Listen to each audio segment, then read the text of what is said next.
అధ్యక్షుడి పరిస్థితి ఏమవుతుందో తెలియదు. రోజు రోజుకి విచిత్రమైనటువంటి మాటలు మాట్లాడుతున్నాడు.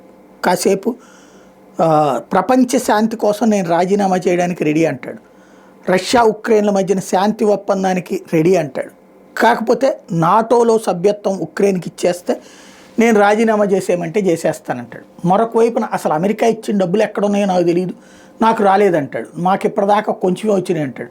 $100 బిలియన్ ఎక్కడికి పోయినాయో తెలియదు అంటాడు. సైనిక అధికారులు డబ్బులు తినేశారంటాడు. ఓవరాల్గా ఏం మాట్లాడుతున్నాడో ఏం చేస్తున్నాడో తనకే అర్థం కాని పరిస్థితి. ప్రపంచంలో దాదాపుగా 100